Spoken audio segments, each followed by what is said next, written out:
Kain na po tayo. Mga kapleknak.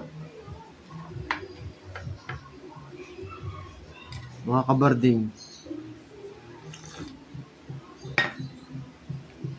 Nanood kami ng sine kahapon sa SM.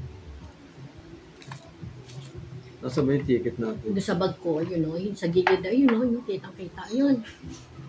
Ito? Yung tingnan mo dyan, andyan. Andyan, mga gilid-gilid lang.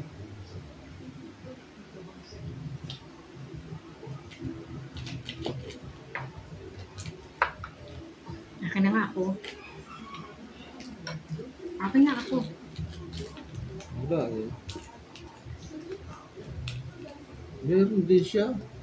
128. Ay, ito sa akin. Walag niya. Tamang nalang. Akin na nga ako. Tamang nalang. Hindi mo naman dyan. Hindi mo naman dyan. Hindi talaga pag binibigay ko. Yan pala nilagyan ko ng ano. Ikala ko, bago eh. Alam naman niya di. Nakatunga nga lang ako magkakapon sa kanya. Nilagang saging. Nanood kami sa SM kahapon.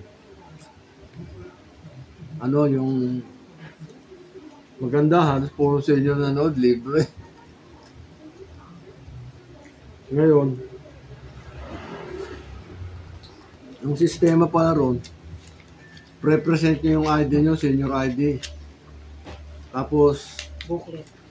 saka booklet, tapos pipirma kayo doon, may pipirma. Etong bibigay ticket. Ayan, itong ticket namin, dalawa. Tapos pupulitin yan, hawak-hawak niya.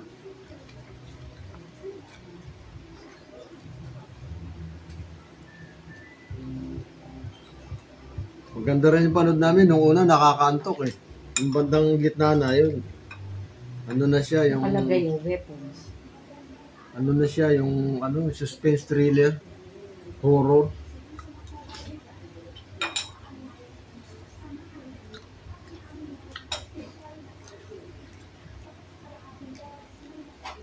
Yung una, hindi mo maintindihan yung mga pamagat, the weapon, ang layo. Ngayon, nung ano, yung gamit niya pala, yung parang, parang ano, tinik ng puno, no, sanga.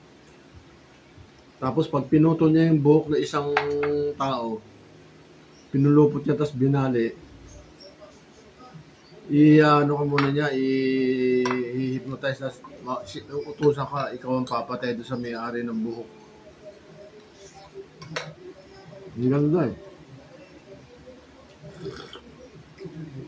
Mga senior dyan, subukan niyo manood, maganda. Lunes, Martes. Ewan ko lang sa ibang sinehan, ha? Lahat ba na sinehan? Manila lang. Buong Manila. Manila lang. SM lang ang tumatanggap, eh. SM Manila tsaka SM San Lazaro. Ayun lang? Sa Mega Mall.